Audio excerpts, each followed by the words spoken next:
I'm uh I'm just at a loss for words. This episode has just left me speechless. I haven't been this emotionally drained by any episode of TV or movie or anything before.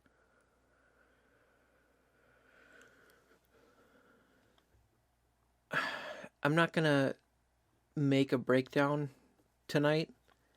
I think like I said, I'm emotionally exhausted. I think I need a day to process it before I make a full breakdown. I just can't believe what I just saw. Really, it's really hard to come up with the words to describe this. This is this is the single most emotional I've ever been about anything to do with Star Wars or anything in any fandom in general or just any piece of pop culture. I haven't been this just elated and just full of just pure joy, literally crying tears of joy in I don't know if ever. And I'm not ashamed to admit that, and I know I'm not alone in saying that tears were shed in this episode. I've seen videos of grown men crying over this episode already, and it's only been a few hours. I've heard stories of. I've heard a story. I think maybe Star Wars Theory talked about it. There were some like soldiers in Iraq that watched this episode, and they were all bawling. This is something that fans have waited for so long to see. 37 years, in fact.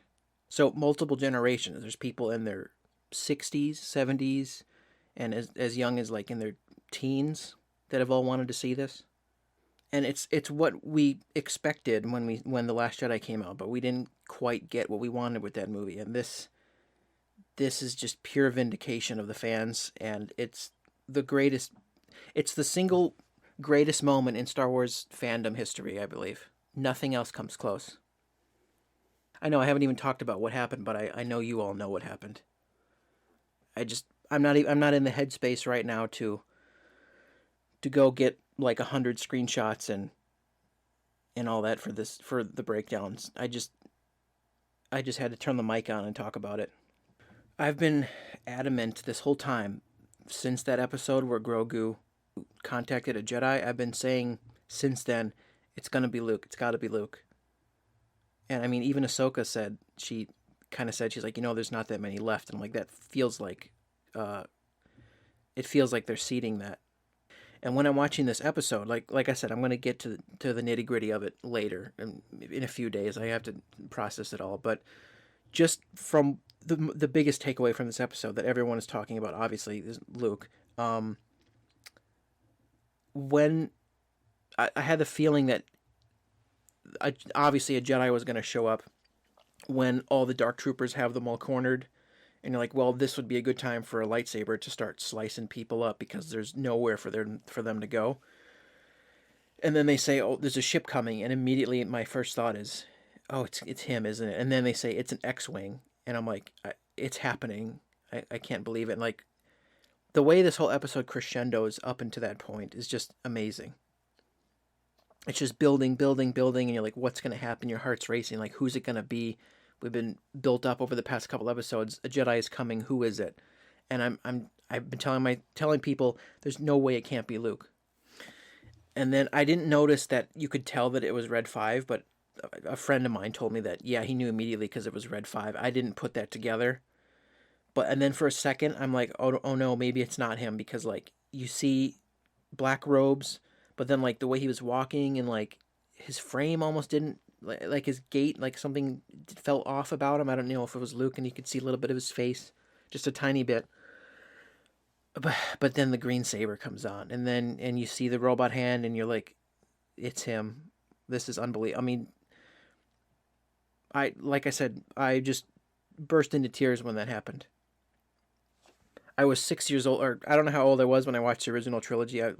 If I had to guess, maybe like 7, 6 or 7. I was immediately brought back to being 7 again. Just unbelievable. And he has his Rogue One moment, like where Vader was cutting down rebels in that movie at the end, and you just get this amazing shot of his green saber in fog, and the whole scene was just an emotional blur for me, and I'm gonna have to watch it many times because I can't even properly relay to you what happened because I was so overwhelmed with it. But then, yeah, he does this amazing sequence, and he like crushes a dark trooper with the force, and then he walks up, and the hood comes down, and it's him. And if you had to have one criticism, the CGI looks passable. I think they could have done a little bit better on his face. I still think they should have. Hopefully next season they cast Sebastian Stan, but maybe he was unavailable. He was probably filming his Winter Soldier show, but I think they did a passable job with the CGI to make him look younger. And I was like, there's no way that's actually Mark Hamill, right? But he's credited in the credits, and apparently he did the voice, which maybe they did some modulation to make him sound younger. I don't know.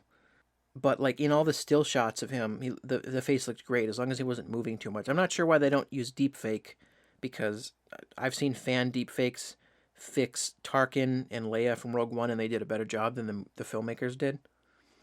So moving forward, I don't know how they're gonna do it, but just this moment alone is just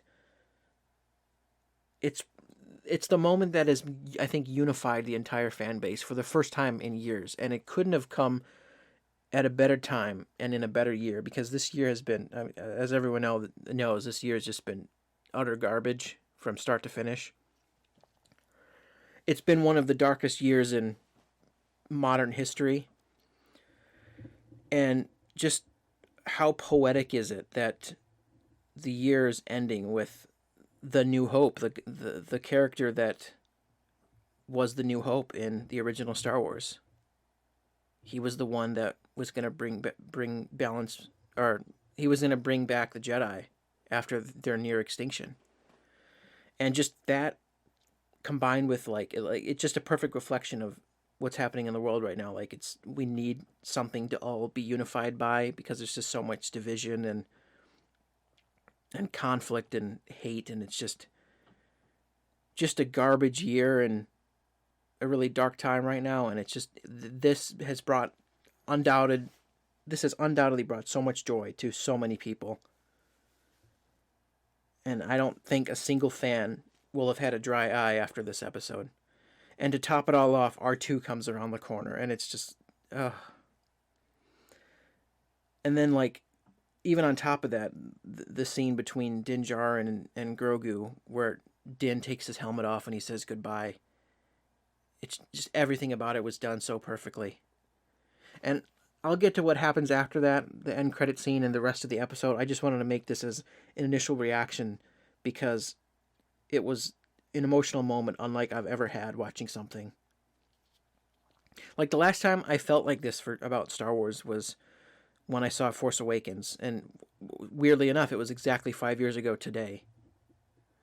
So that movie ended with the Luke cliffhanger, and I'm so glad we didn't just get a cliffhanger. I was worried that we would get like 2 seconds of Luke, and then it was like, oh, come back for the season. But no, we actually got a great scene, closure, that I think it's satisfied people enough to wait for him to return. We had because we know apparently there's going to be other stuff, like maybe a Boba Fett show, but I'll get into that later. But it might be a little bit of a wait, but I think we just had one great scene with Luke, and I think that's enough to whet our appetite until then. Just I have to keep pinching myself to see if I'm not dreaming or something right now, because like after getting Boba Fett this season, two of my all-time favorite characters got justice this season, and this episode was everything I could have hoped for and more. Jon Favreau and Dave Filoni deserve all the credit in the world. And I think it's proved Disney wrong. The fans proved Disney wrong that this is what we want to see from Star Wars. And this show, I've noticed, does a excellent job. Something that the other parts of Star Wars don't really do well is integrating all the eras of Star Wars. It beautifully integrates stuff from the prequels, stuff from the original trilogy, and then new stuff from the era of The Mandalorian. It just all blends together, so it's like this one cohesive universe, and nothing yet, except for like the EU, has just so beautifully combined all all elements of Star Wars into one great package. So I'm going to have to sleep on this episode. You know what? I probably won't sleep, to be honest. I'm just going to keep rewatching the scene over and over again. I'm going to probably have to watch the whole episode again before I put out my review because, like I said, it's just so much to process. And I'm going to have a lot to break down. So if you were looking forward to a full breakdown right away, I apologize, but this episode broke me in a good way. Like I kind of lost some of my enthusiasm and love for Star Wars after 2017. Like after The Last Jedi, I was like, and it seemed like the story was done and there was nowhere for it to go, and I didn't entirely like all the story they had. I was like, all the steam was let out of me. And I'm like, oh, this thing I love is not going anywhere. And Dave Filoni and Jon Favreau have just completely rekindled my love for it. So yeah, if you're just in as much shock as I am and just emotionally broken by that episode, just tell me how your experience was in the comments. Did you cry? I mean, admit it. There's no way you didn't cry. Any self-respecting Star Wars fan that's loves the originals and all of it, there's no way you couldn't have. I had more of an emotional reaction than I expected. And like I said, like the buildup of it, it just kept adding a new layer of emotion. It was like, oh, who's the Jedi? Oh my gosh, it's a guy in a black robe. Oh, he's got a green lightsaber. Like it's they kept giving you hint after hint. It's like telling you who it's going to be, and then finally the hood comes off and it's confirmed. And then on top of that, they throw R2-D2, and then right after that, they have the Grogu and Din scene where he's leaving. So it was just a wonderful emotional crescendo, and like the best thing that's happened this year by far, and the best capper on this year that you could have asked for. If this is a sign of things to come for Star Wars, then it is in the perfect hands. Let's hope that Dave and John are fully involved with everything from here on out, because if this is the quality we're going to get, give us more. Like, the idea of Star Wars fatigue is that's only a thing if you get Star Wars that's not good. If it's bad Star Wars, there will be fatigue. But stuff like this, yeah, keep it coming, man. I mean, that's all really I'll have to say about the Luke Skywalker scene. I mean, like I said, I can't really formulate that many coherent thoughts right now. My mind is still reeling. My brain's like mush. Yeah, I think I am not going to be around for this tomorrow, so it might be a couple days for the full breakdown, but I just had to make something for this because there was no way I couldn't talk about it right away. It was something I've been saying for weeks now. I'm like, I'm going to lose my mind if it's Luke at the end, and it was, and I couldn't be happier. So yeah, sorry if I'm not being specific about the episode or really saying much. It's just I'm just in shock, like I said. Let me know if you're just as bewildered as I am after this episode, and flabbergasted and flummoxed and all those synonyms. And I'll have the full breakdown up as soon as I can. Until then, thank you for watching.